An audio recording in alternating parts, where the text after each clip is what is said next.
Hello everybody, and welcome back to the channel, and furthermore, welcome back to yet another exciting Dungeons & Dragons miniature review.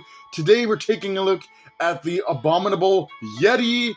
This is from D&D Nolzur's Marvelous Miniatures. You can see the Yeti there, primed and ready to paint. You see Dungeons & Dragons, ages 14 plus. Nice illustration of a dragon behind there, done in some nice bright warm colors. Abominable Yeti.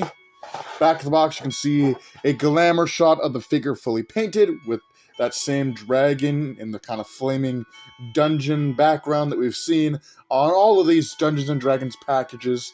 Primed and paint ready out of the box. WizKids Abominable Yeti. D&D Nolzur's Marvelous Miniatures. Expand your collection at wizkids.com/unpainted. Then you got all of your legal stuff. But with that being said, that pretty much wraps up the packaging on this abominable Yeti. So without further ado, I'm going to take a few days to start slinging some paints, get this guy put together, and we'll be back with the rest of this review. Alright, here is the abominable Yeti, all painted and put together. And this thing, I feel like, is a great figure to start with. I mean, I've painted a few miniatures to varying success, but I feel like this one is super easy to paint. I mean, it's literally a Yeti, right? Most of its color is white and gray, and if you wanted to, like, do some dry brushing, maybe some lighter gray in the cracks and crevices of the sculpted fur, you know, that would bring out the details more, but it's pretty easy to paint. I actually messed around with the base here.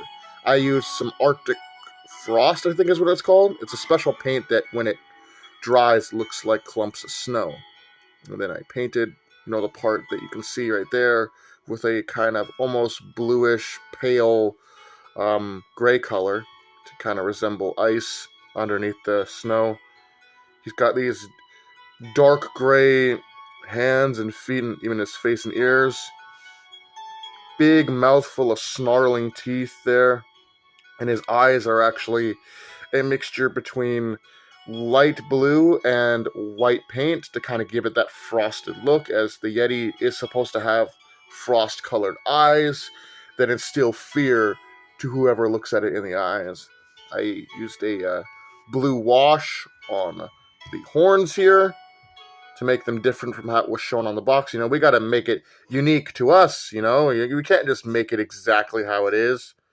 But turning the figure around so we can see the entirety of this really cool abominable Yeti figure. I think this is the closest we'll ever get to an actual Bigfoot adjacent character in Dungeons & Dragons.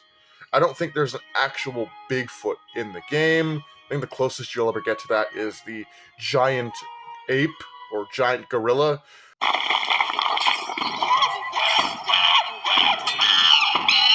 Which is like a massive gorilla that is equivalent to the size of a small kaiju. So there is the abominable Yeti. And if you want that kind of ice and fire comparison, that obligatory ice and fire comparison, here is the abominable Yeti next to the magma scorpion, and you can see two of them together, the bases and the two figures themselves. Really cool comparison that obviously was obligatory. We had to make this comparison between these two monsters. But I guess with that comparison, we'll actually go into a proper comparison segment, showcasing this guy next to some pre-painted miniatures, and of course the many miniatures that I myself have already painted. First up for comparison, here is the abominable Yeti. Next to some pre-painted miniatures, we got the Otyugh Mutate, the Dragonborn Paladin, the Mimic, and the Spider Dragon. So you can see how it compares to some pre-painted miniatures, with the obviously better paint jobs. Alright, next we're going into some miniatures that I myself have painted. Here is the Abominable Yeti, next to Kira Corva the Cult, which I painted out of a human oracle magic user. And you can see how it compares to a humanoid or human character, so a player piece, and you can see that it is quite massive compared to humanoids.